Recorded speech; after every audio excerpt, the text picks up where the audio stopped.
Get ready for the dictation. Dictation will start in 5 seconds. Start.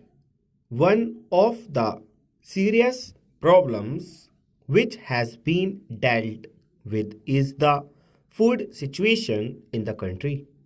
The President's address very rightly remarked that though it is not alarming, still it is serious. It is of grave concern. The economy in the country is also not very safe. All these are stark realities which the country and the leaders of society, as we are in this august house, will have to face. This august house and also the several houses in the states have given their approval to the 10th 5-year plan. It has been approved and it is already working, though its first year of progress may be very slow for several reasons beyond the control of the government of India. However, the food situation in the country indicates, as the statistics given by the Ministry of Agriculture show, that there is a steady increase in the production, and as such they have sounded a note of cautious optimism, though it may not have been appreciated by several critics as well as several people in the country because of the rising trend of prices. The rising trend of prices during the last 2 or 3 months clearly goes to show that the food situation is not satisfactory. I do not venture to say that it is deteriorating, but as somebody has remarked, the food situation appears to be a quite grave because of lack of purchasing power of the consumer. In regard to food production, there are three factors.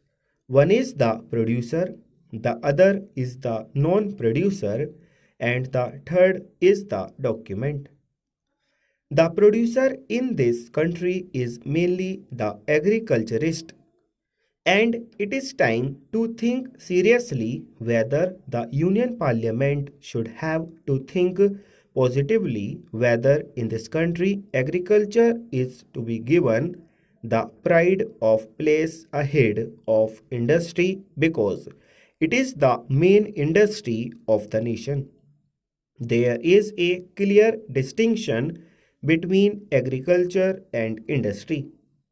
And as it has been said by an eminent economist, there cannot be better industry unless there is an improved agriculture. An improved agriculture needs several factors to be considered before we assail the producer in the country. Fortunately, very many speakers we preceded me have sponsored the cause of the producer, though the producer was not so much in the picture. The producers in this country can be divided into three categories. Sir, from my little experience of the rural areas, I can say that growing of food is not a paying proposition to the agriculturists unless and until the prices of food grains are guaranteed.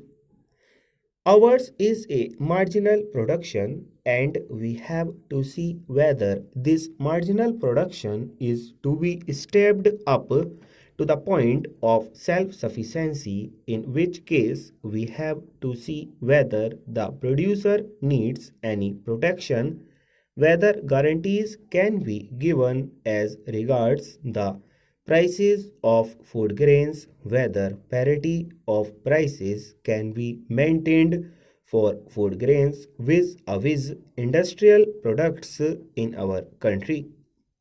If these factors are not taken into consideration, then, sir, poverty will not be liquidated, and unless and until we take the food problem as the vital problem of the nation, I think we will be day by day disappointed in our attempts to relieve the food situation.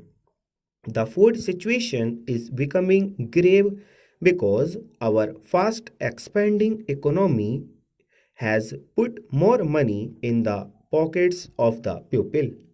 I have no quarrel with it because the country needs to give relief to the persons who are not well placed in the life.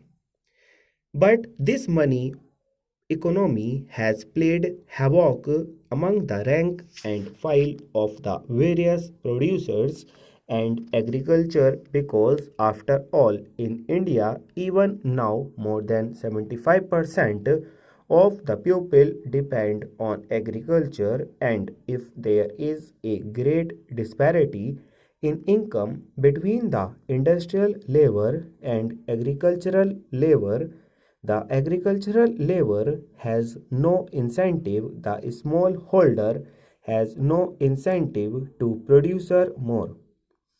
Besides, growing food grains, as I said, is not a paying proposition, and so the balance is tilted in favor of cash crops. Various state governments have also abolished the Grow More Food Acts.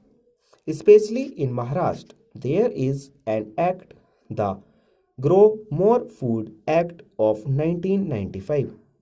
It lays down for more food production. That restriction having been removed, now the farmer is an individualist in his crop planning and he does not care what crop the country needs, but he cares more for whether the crop is a paying proposition. It is a natural human tendency that unless and until the business is remunerative, nobody follows it seriously. Though this tendency is found not only in India but everywhere, yet the agriculturist faces this question all the more. Sir, our revered Prime Minister made a nationwide appeal that India should follow cooperative farming. Sir, cooperative farming still remains a dead letter, though there have been several eminent persons who have advocated the importance of cooperative farming. Full stop.